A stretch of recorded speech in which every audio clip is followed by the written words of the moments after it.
शांत मन से जो भक्ति करो बहुत अच्छी लगती है, अंतर में शांति देती है। अशांत मन से जो भी भक्ति करो अंतर में अस्थिरता ही पैदा करती है।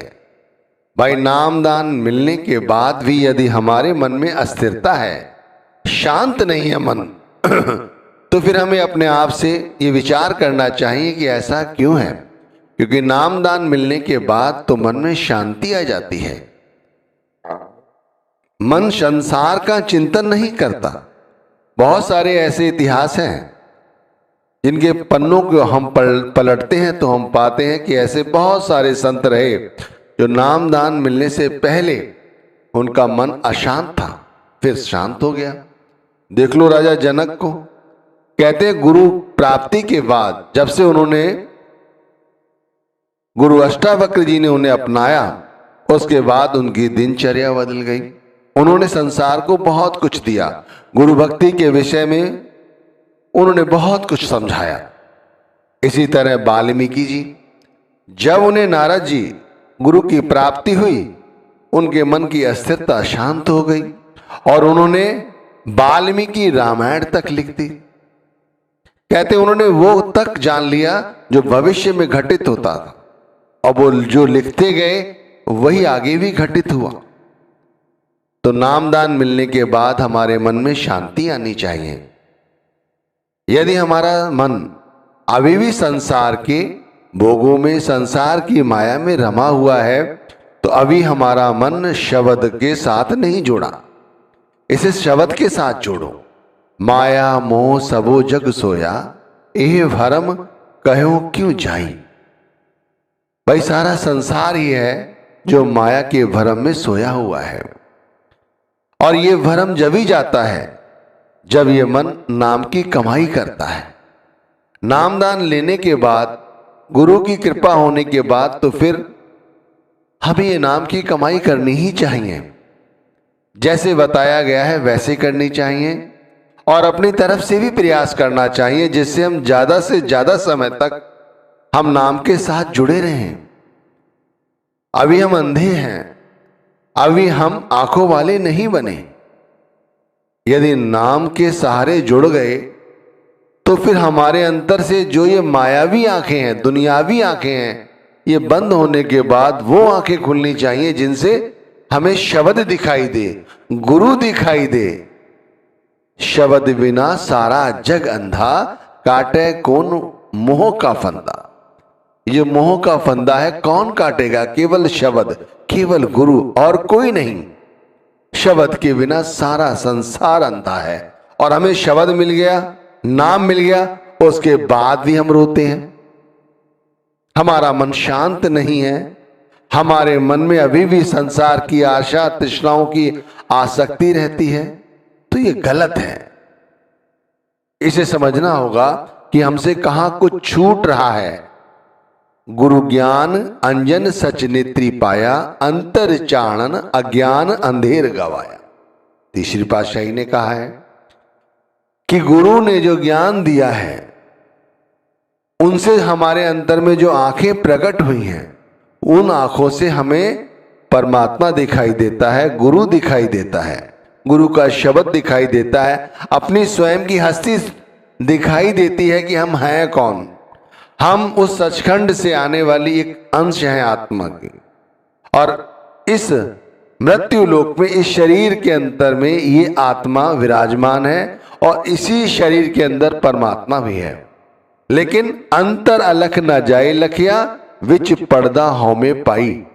अंतर में हम उस परमात्मा को नहीं जानते, ना मिलते हैं, ना देख सकते हैं। क्यों? क्योंकि हमारे अंतर में हौमे का पर्दा है। दोनों एक दूसरे को नहीं पहचानती। परमात्मा पहचानता है, लेकिन शब्द स्वरूपी परमात्मा हम पर फिर मदद करता है, हमें नाम दान देकर फिर हमसे कहता है कि तुम नाम को जपो, नाम के साथ अपनी लिप को जोड़ो। लेकिन हम कभी भी अपने अंतर में जाकर उस परमात्मा को नहीं लगते, उसे नहीं देखते, क्योंकि अज्ञान रूपी हमारी आंखों पर जो पर्दा पड़ा हुआ है वो हमें परमात्मा को नहीं देखने देता। ये जो मैं मेरी है ना, वो हमें कभी भी परमात्मा तक नहीं पहुंचने देती। इसीलिए कहते हैं गुरु ज्ञान अंजन सच नेत्री पाया। जो गुरु ने हमें ज्ञान दिया है, जो शब्द दिया है, ये हमारे अंतर में ऐसा ज्ञान का प्रकाश करता है कि अंतर चाणन अज्ञान अंधेर गवाया, सारा ज्ञान अपने आप खत्म हो जाता है। लेकिन अभी ऐसे लोग हैं, बहुत सारे लोग हैं भाई, जो ये कहते हैं कि नाम दान मिले, उन्हें अरसा हो गया है। वाकई में सच है। देख लो, छोटी छोटी बातों पे लड़ते हैं, घर में लड़ते हैं, परिवार में लड़ते हैं और अपने पड़ोसियों से लड़ते हैं। जहां कारोबार करते हैं वहां ऐसी स्थिति है, मन में त्राही त्राही है, हर जगह अशांति है, तो फिर नाम दान लेने का फायदा क्या हुआ? मैंने कहा इतिहास के पन्ने पलटो, उसमें देखो, समझो कि कैसे अशांत मन शांत हो जाते हैं, कितनी शीतलता आ जाती है। ऐसा क्यों है कि अभी तक हमारी आंखें परमात्मा को नहीं देखती? हम बाहर ही बाहर उस परमात्मा को ढूंढने की कोशिश करते हैं। वो परमात्मा कहीं बाहर नहीं है, वो परमात्मा हमारे अंतर में है। हम तो संसार के भोगों में इस कदर अपने आप को समाहित किए हुए हैं कि हमें परमात्मा दिखाई कहां देता है। हमारे पास परमात्मा के लिए, शब्द के लिए वक्त ही कहां है? बताइए, 2400 घंटे में हमें केवल 10% शब्द को समय देना होता है, केवल 10%, और हम अपने गुरु को वो 10% समय भी नहीं दे पाते। इससे बड़ा हमारे लिए और क्या अभागापन हो सकता है कि केवल गुरु हमें हर वक्त आकर किसी ना किसी तरह समझाते हैं, हमसे कहते हैं कि अंतर में शब्द की खोज करो। जब तुम अंतर में शब्द की खोज करोगे तो तुम कानों वाले बनोगे, तुम आंख वाले बनोगे। और वो कहते हैं कि अंतर में जैसे जैसे उतरोगे वैसे वैसे मुझे पाओगे। मुझे पाने का मतलब है शब्द को पाओगे, परमात्मा को पाओगे। अब आप समझो, जो व्यक्ति हर दिन 10% समय देते हुए नाम का सुमिरन करता है, भजन करता है, फिर सारा दिन गुरु की याद में बिताता है, यानी जैसे गुरु ने समझाया है उसी तरह से अपनी जीवन शैली बनाता है, तो फिर वो सारा दिन खुश रहेगा ना। उसके मन में अशांति कैसे आ सकती है? गुरु का सेवक सो हर जेहा, वेद न जाने मानस देहा। केवल गुरु का सेवक और कोई नहीं। जो गुरु का प्यारा है, गुरु का सेवक है, जो हरि जन जया, वो ये सब कर सकता है, दूसरा नहीं कर सकता। वेद न जानो मानस देहा। जब तक इस शरीर को ही सच समझते रहोगे तब तक ये वेद नहीं जान सकते। साहिब के दरबार में केवल भक्ति प्यार। कहते उस परमात्मा के दरबार में जो हमारा हृदय है, एक तरह से देखा जाए तो हरि मंदिर है। हरि मंदिर ए शरीर है, इससे ऊपर और कुछ नहीं है। हरि का वो चलता फिरता मंदिर है जिसके अंदर परमात्मा बैठा हुआ है। और साहिब के दरबार में केवल भक्ति प्यार। इस मंदिर के अंदर केवल भक्ति और प्यार ही देखा जाता है, इसकी भावना ही देखी जाती है और कुछ नहीं। लेकिन हमारा मन जगत भोग रस बंधा, नित्य करे कर्म बस धंधा। लेकिन हम वो धंधा करते हैं, हम वो कर्म करते हैं जिससे हमारा मन इन भोगों में और रमता चला जाता है। इसीलिए तो हम कहते हैं गुरु हमसे कि तुम अंधे हो, और जब वो ऐसा कहते हैं तो हमें बुरा लगता है। हम कहते हैं हम आंखों वाले हैं, लेकिन आप हमें अंधा क्यों कहते हैं? तो वो कहते हैं जिन आंखों की मैं जिक्र कर रहा हूं, वो आंखों से तुम परमात्मा को देख सकते हो, परमेश्वर को देख सकते हो जो तुम्हारे अंदर में है। और जिन आंखों की तुम बात करते हो, यानी हम बात करते हो, उससे तो केवल ये संसार ही दिखाई देता है। इसीलिए क्या होता है कि भाई कभी मित्र होए भरमावे, कभी वैरी बंध हम कावे। जब हम गुरु भक्ति नहीं करते तो हमारा मन क्या होता है? कभी हमारा मित्र बन जाता है, कभी हमारा शत्रु बन जाता है। मित्र बन के हमें समझाता है कि देख सारा समय यूं ही जाया चला जाएगा, तू नाम भक्ति कर ले, गुरु भक्ति कर ले। और एक तरफ दूसरी तरफ जब हमारा शत्रु बन जाता है तब हमें कैसे समझाता है? अरे भाई समय मिला है मौज मस्ती करने के लिए, और तुम कहाँ ये परमार्थ के काम में उलझ गए। अरे एक बार जवानी हाथ से निकल गई तो फिर क्या करोगे बुढ़ापे में, इसलिए अभी मौज मस्ती करो। और संत कैसे समझाते हैं, गुरु कैसे समझाते हैं, भाई इस अवस्था में नाम की भजन बंदगी करने लग जाओ तो आगे जाने वाले समय में जो हमारे साथ गुजरेगा उसमें हम और अच्छी तरह से शब्द भक्ति कर सकते हैं, क्योंकि हमें तब आदत पड़ चुकी होती है। ध्यान रखना, कर्म जो जो करेगा तू वही फिर भोग ना भरना।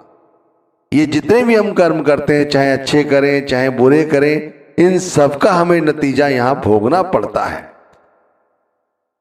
ये मत सोचो कि आज हमने जो किया है उसे कोई नहीं देख रहा, उसका हमें कोई कर्म नहीं भोगना पड़ेगा, भोगना पड़ेगा।